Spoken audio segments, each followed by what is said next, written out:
Hello everyone, I'm Jean Paul.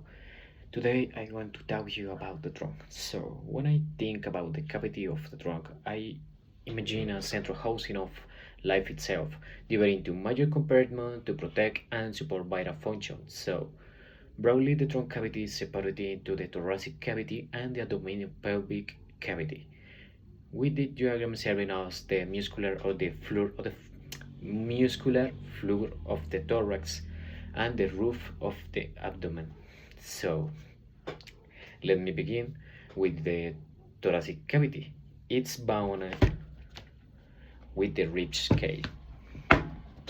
You see it right there?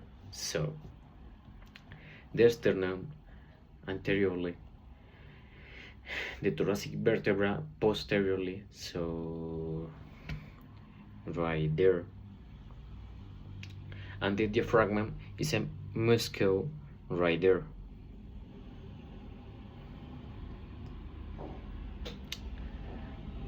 Inside, I find three main compartments. The two pleural cavities each contain the lungs and the mediastinum, which house the heart, the great vessels, trachea, esophagus, thymus, and numerous nerves and lymphatic structure. So I'm going to text you.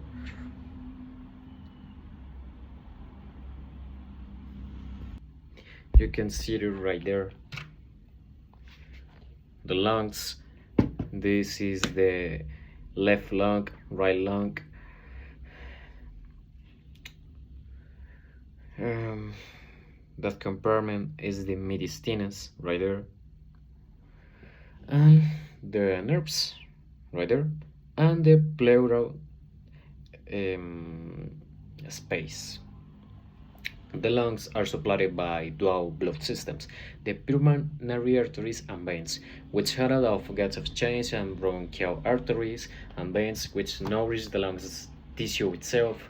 Nervous control of the lungs comes through the pulmonary plexus, forming the parasympathetic fibers of the vagus nerve that promotes bronchoconstriction, and sympathetic fibers from the thoracic sympathetic chain that promotes bronchodilation.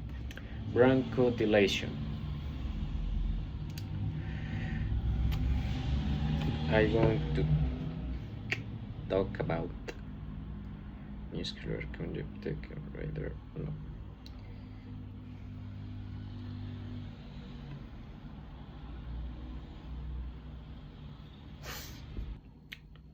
The thoracic cavity also features important articulation, the costovertebral and the costotransverse joints, where the ribs meet the vertebra, and the sternocostal joints when the ribs meet the sternum. This articulation assisted by the intercostal muscles. So I'm going to talk to you. You see it? And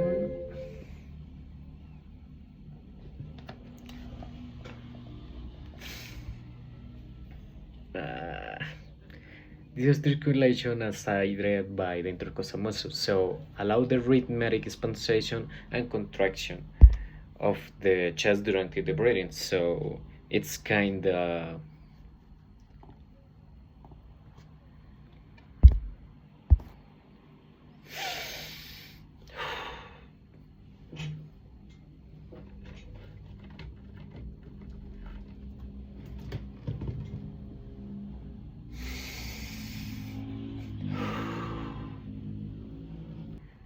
moving below the diaphragm.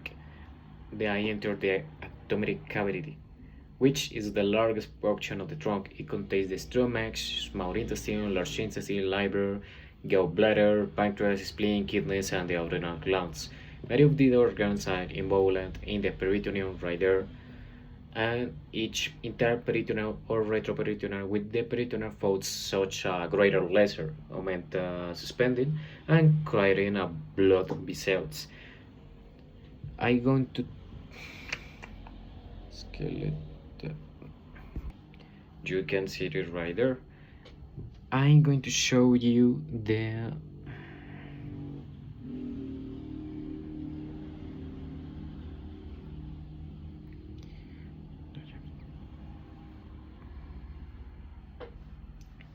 the grip arterial trunk. Here is the abdominal aorta descending from the thoracic aorta right there. And from India rise the vital branchias, the celiac trunk, from the stomach, liver, spleen, and the pancreas, the superior mesenteric artery from the most of a small intestine and right colon, the inferior mesenteric artery to the left on the colon and the rectum. Venous blood from the digestive organs is collected not directly in the inferior capa, but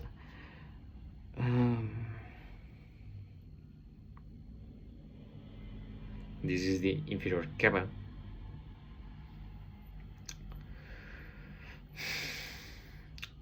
But first into the portal vein formed by the unit the splenic and the superior mesenteric vein, so that it passes through about the liver, proceeding before the draining into the system circulation.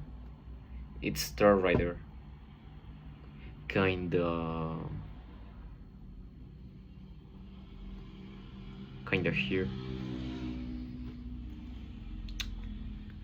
Nerve supply of the abdominal viscera is dominated by the autonomic plexus, especially the celiac plexus. I'm going to show you nerves.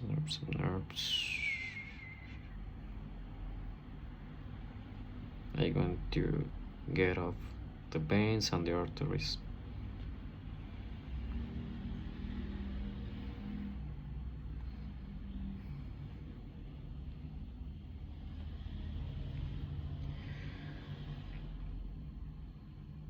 The celiac plexus, often called the solar plexus. These networks carry about sympathetic fibers from the thoracic splenic nerves and parasympathetic fibers from the vagus.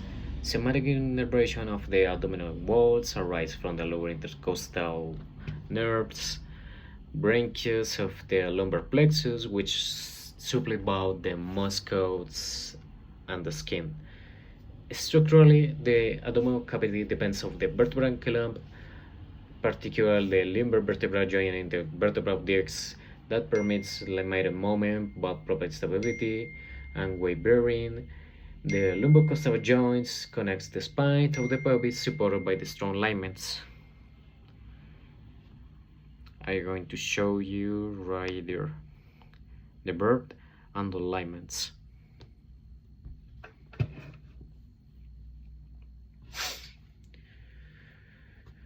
Continuing downward, I researched the pelvic cavity and continuation about the abdominal cavity, but more confined by pelvic bones. Within it lie the urinary bladder, the rectum, and the intergenital organs, the prostata, the seminal vesicles in the male, of the uterus, ovaries, and the uterine tubes in the female. The blood supply is mainly from branches of the interiliac artery, while venous return follow by about the interiliac veins. Nervous supply here involves the sacral plexus, the inferior hypogastric plexus, which carry about the autonomic fibers. Sympathetic input controls the contraction of the sphincteric nerves, support bladder, entry and remote. When I step back up and look the cavity of the trunk as a whole, I see it is a series of connected chambers, the thorax with the heart at the lungs, and the pelvis with the excretory and the reproductive structure. Each chamber is now isolated but integrated, with a continuous passage of blood through the arteries and the veins, and finally turning about regulation by somatic and autonomic nerves. And the trunk cavity is therefore not just a container. It's an organized system of protection, motion, integration, and the rich cape and the vertebral column shows delicate organs. The circulation of the muscles provides mobility, the vascular system ensures contains supply and drainage, and the nervous system coordinates everything from the rhythm of the breathing, of peristaltics of the gut, and reflexes of the pelvis. In this way, the cavity of the trunk embodies the anatomical and physiological center of the body, sustaining life by unitation structure with the future. Thank you.